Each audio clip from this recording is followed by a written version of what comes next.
Alegre expresa el commander del Police Station 3, Chief Inspector Chester Natividad, na sanggali después que lega na su AOR el mga Marines del MBLT-11 ayer aga.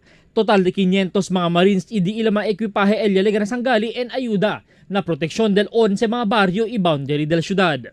Alegre kami, ligada del 11th Battalion del Marines, alina sanggali AOR, kay sabi to un batalyon kel, bien grande ket kel puwersa, kay pwede ayuda ka namon bihila el seguridad.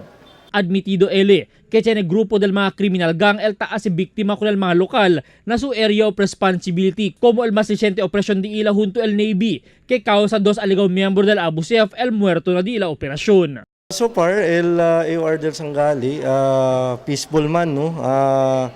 Amukel, dakil dia, pwede man kita neutralisar akal dos bilugan ni alleged ASG, ta continua pakal kita imbestiga si kosa ba grupo gayet kel affiliated, kung kel mga under, amukel mga aktibidad di ila ta kundo si extortion activities na Mardel East Coast. Cita acorda, el comandante mismo del Joint Task Group Zamboanga, Colonel Juvia Max Uy habla que 2 Batallón del Soldado, ella designa el gobierno nacional na Zamboanga como parte del pedimiento del alcalde Benclimaco con el presidente Duterte para el seguridad del ciudad de Zamboanga.